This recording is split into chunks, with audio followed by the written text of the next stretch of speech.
Well, folks, thanks again for tuning in to the start of the week. I hope you got the weekend review 2 days ago to see that, in fact, the things that we predicted that we'd be seeing on the headlines are, in fact, coming true this week. And still getting great feedback from people who are saying that they are seeing and hearing things on this podcast, which they don't get anywhere else. So thanks for that. Keep the comments coming in. We're back in the home studio here, as you can see, and it's good to see that. So obviously the Iranian situation is front and center and foremost. As I predicted last week, you heard it first here, well, maybe on some other outlets also, that we're going to see oil creeping up to $120 to $150 a barrel. That means a pretty significant increase for almost everybody at the pumps as we work through this particular time. And looking at the question of, how are things moving along, and are there going to be eventually boots on the ground in Iran? The President of the United States and others have said, no, that's not the intent, but there is increased discussion right now around to do with the city of Isfahan in Iran, and it's underneath that city that there is approximately 900 pounds of uranium that's been enriched to the 60% level of uranium, which means it's very close to being usable for nuclear weapons, and that's buried underground, mainly because of the bombing that took place that took out the ability for Iran to be able to quickly process and launch that stuff around the world. That's sort of the prize right there. Who's going to be able to contain or get a hold of that? Watch for that in the coming days. Some increased complexity now in terms of, yes, it does appear that the Israel-U.S. forces certainly have neutralized much of the Iranian airspace. There is still a lot of capability in Iran because of their mobile ballistic sites and various sites around the country. Getting a little more complicated now because there are reports that some U.S. military have been captured. We don't know if that's true. We're just trying to verify it. I'll let you know as soon as I can.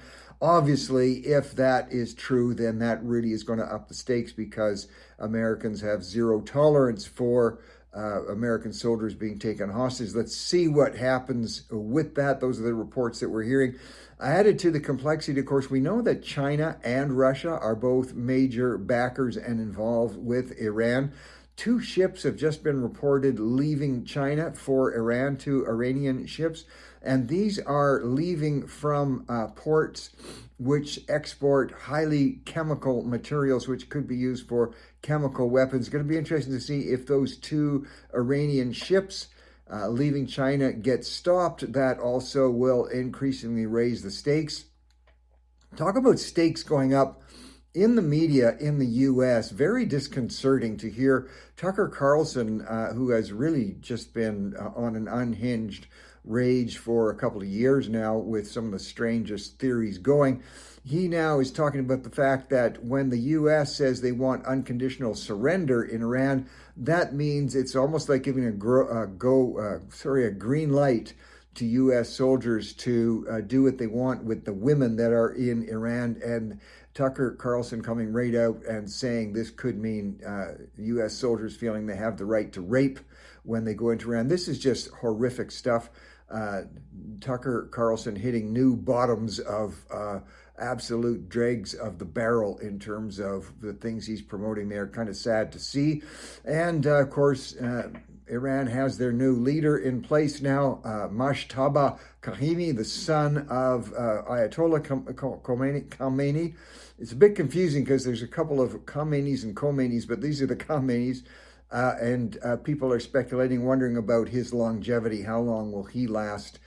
We'll see what happens there. Russia definitely continuing to give backing and support to Iran. And remember, Iran is supported greatly by China and Russia. And as I said over the weekend, 90% of Iran's oil was being purchased by China. So watch for the continuing squeeze there. And again, such a tragedy that Canadian oil, if it had been properly developed, if provinces like Quebec had not put in a veto on pipelines going to the Atlantic Ocean and getting the availability of liquid natural gas from Canada over to Europe, then Europe would not have to be. It's just one of the great ironies of our time that the European nations, which have, of course, are supporting Ukraine, are actually funding Putin. They're giving the money to Putin to kill Ukrainians because they're buying Russian oil.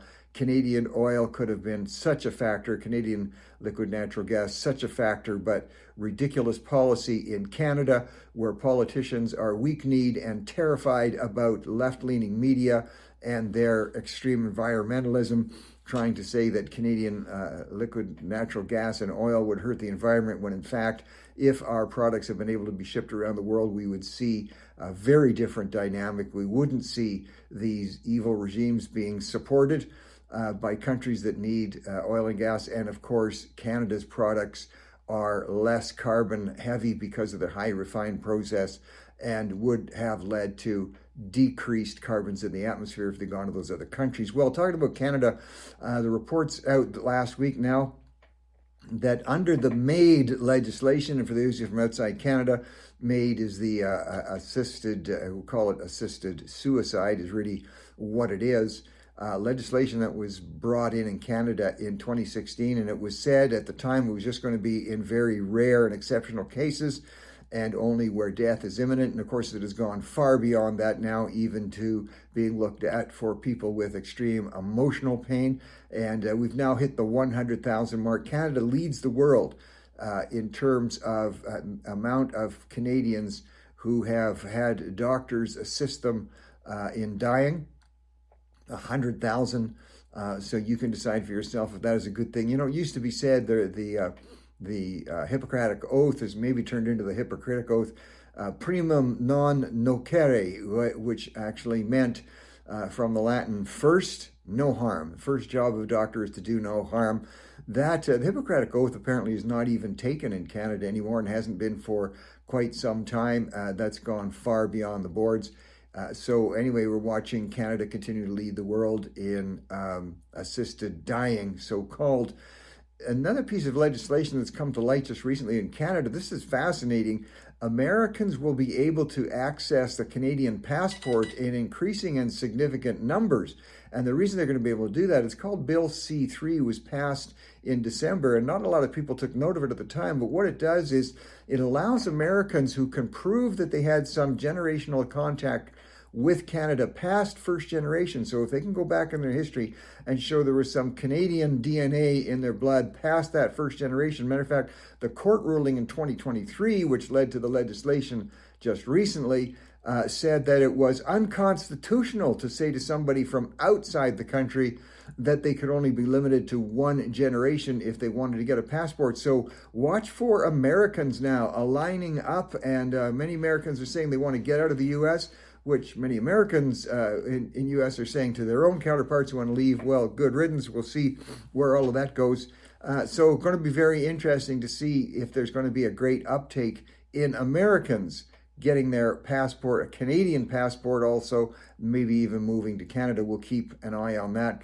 An even more important piece of legislation is Bill C-9, and this is a bill which is being quite literally rammed through the House of Commons by the Liberals with the assistance of the Separatist Party from Quebec.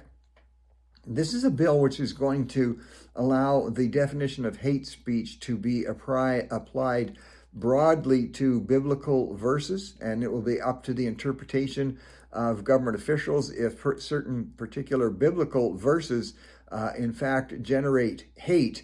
And the irony, of course, of this particular bill is an extreme infringement on free speech. And the irony is the Liberals and the Separatists from Quebec are blocking the amount of debate time. High touch of irony there. I was on a call on the weekend with hundreds of pastors. I was asked to speak to these issues, not just pastors, but others.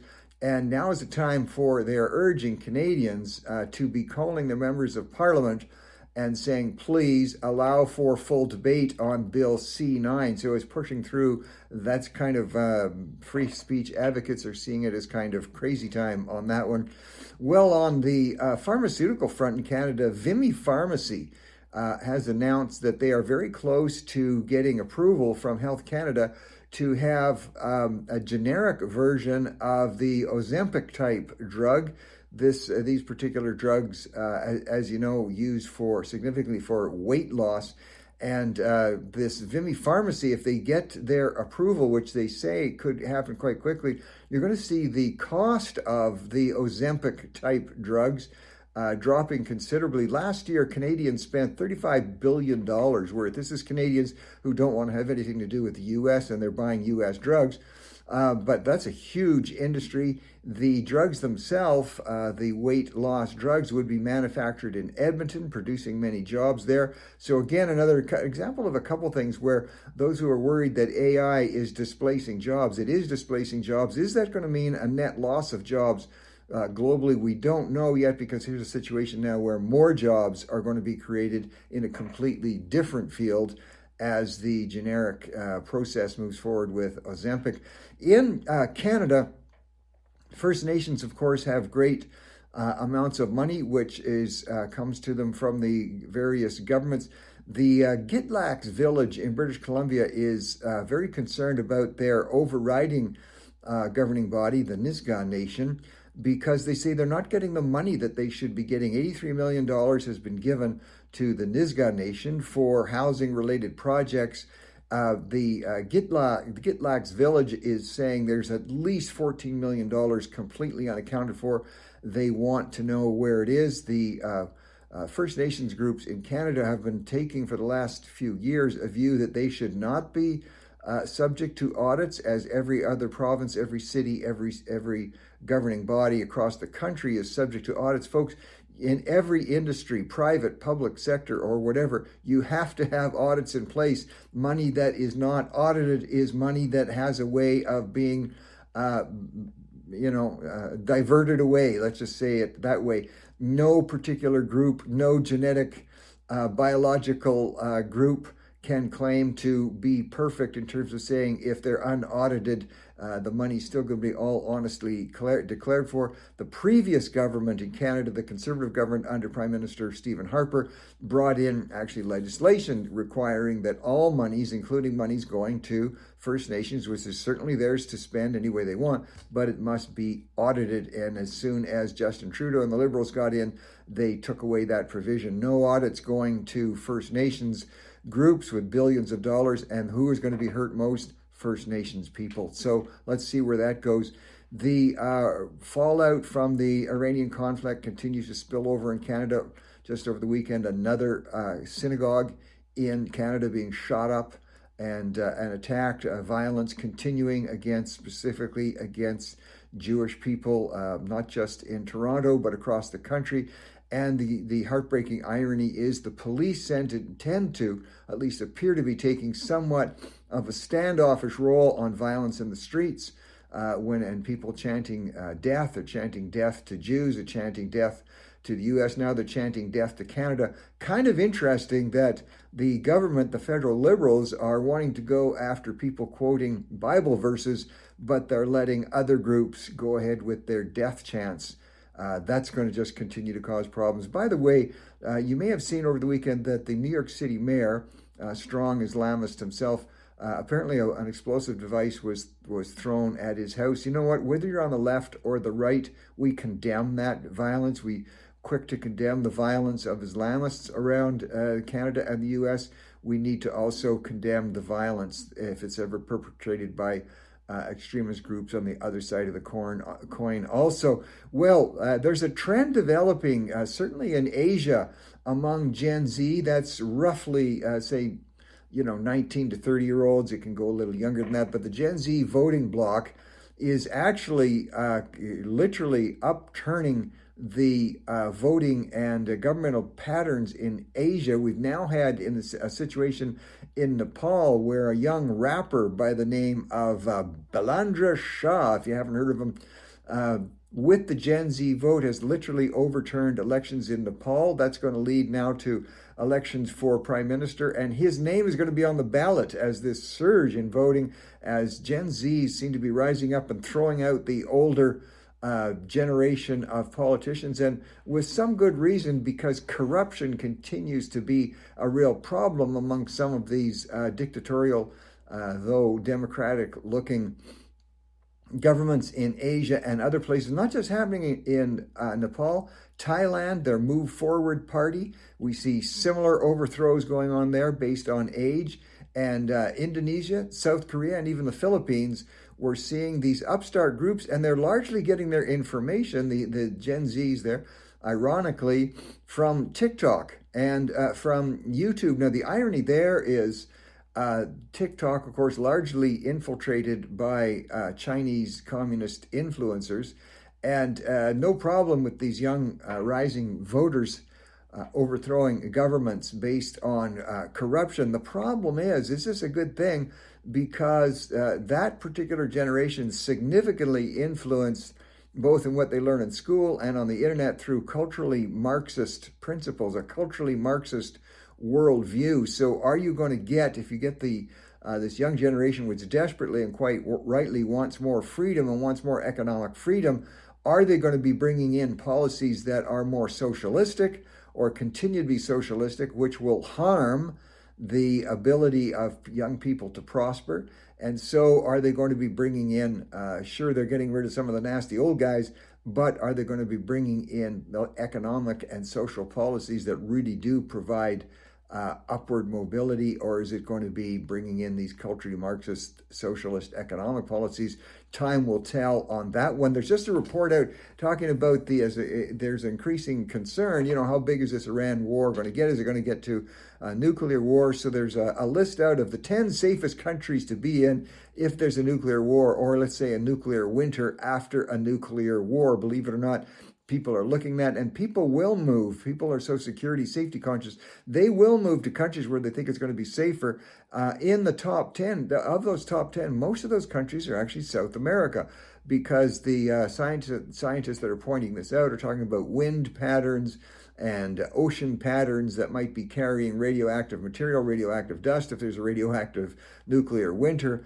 And so it's not just the weather patterns, but the ability to grow food in warm and moist climates seems to be best in that region. And the two top countries they're saying you want to be stuck in if there's a full-on nuclear war, New Zealand or Australia. So quite literally, I'm saying watch for that. People will move for safety. I'm not saying you're going to see it overnight in huge numbers, but watch that happening very clearly. Well, the fastest growing situation in Iran, we continue to get reports of that, is the growing amount, again, this is Gen Z and millennials among people who are coming to the Christian faith in Iran. Over the last 20 years, it's projected to be anywhere from 800,000 to 1 million people.